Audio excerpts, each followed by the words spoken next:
This is Wayne Price for the USA Today Network, talking with Ken Graham with the National Hurricane Center in Miami. Ken, what makes this hurricane awfully unique? Well, I mean, this is one that's incredibly powerful. I mean, you go back in history, we got records here in the Hurricane Center vaults back to 1851, and you really can't find another Cat 4 hitting this area. So it's it's a historic storm, incredibly dangerous. It's got all facets of the impacts as well, from the storm surge to the rain, and also just absolutely catastrophic winds. People in that Pensacola, Panama City area, what are they waking up to right now?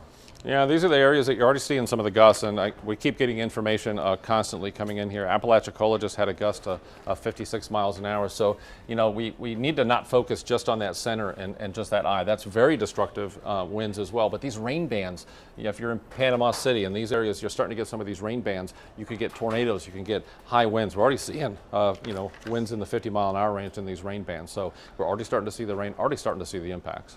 Yeah, what's the most damaging aspect so far of this? The storm surge, the winds? Well, you look historically, I mean, damaging here, you're going to have well inland some of these winds. So you're going to have, Category 4 winds. I mean, it's catastrophic. So you're going to have trees. You're going to have, houses are going to have the roofs lift off. You're going to have incredible structural damage, incredible tree damage, weeks, power outages. So that's part of the issue here. The other one, of course, is you talk about this rain, and you talk about, the rainfall saturating the soil and have those winds that'll knock down those trees. But here's what's also we have to talk about related to your question, because historically the storm surge causes half the fatalities in these tropical systems. Look at these values.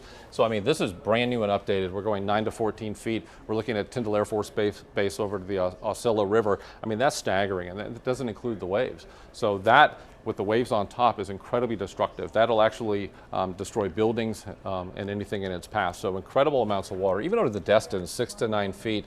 And places like even in Tampa metro area, you can see 2 to 4 feet. So, this is what's very deadly, and we got to be ready for it. As the storm hits inland, which direction is it going?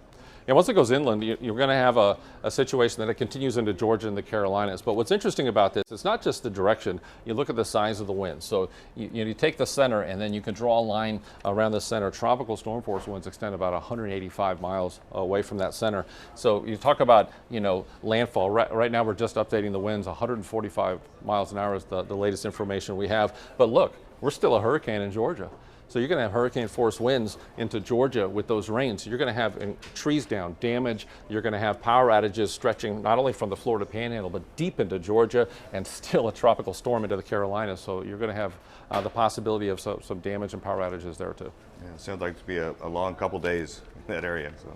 Yeah, it really will. And we got to be ready. And one thing that I definitely have to take the time to talk about, we talk about the dangers during the storm, and we got to talk about afterwards too, because even getting through the storm, you have a situation that the long power outages and using chainsaws, and talk about using generators and being safe after the storm. Power lines down, stay away from the power lines. After the storm's not the time to look at the manual and start learning how to use a chainsaw. It hurts a lot of people afterwards. The generator's got to be outside, not in your house. These are the type of things. Review those safety aspects, because even after the storm is very dangerous for people as well. Very good, Ken. Thank you very much. You bet.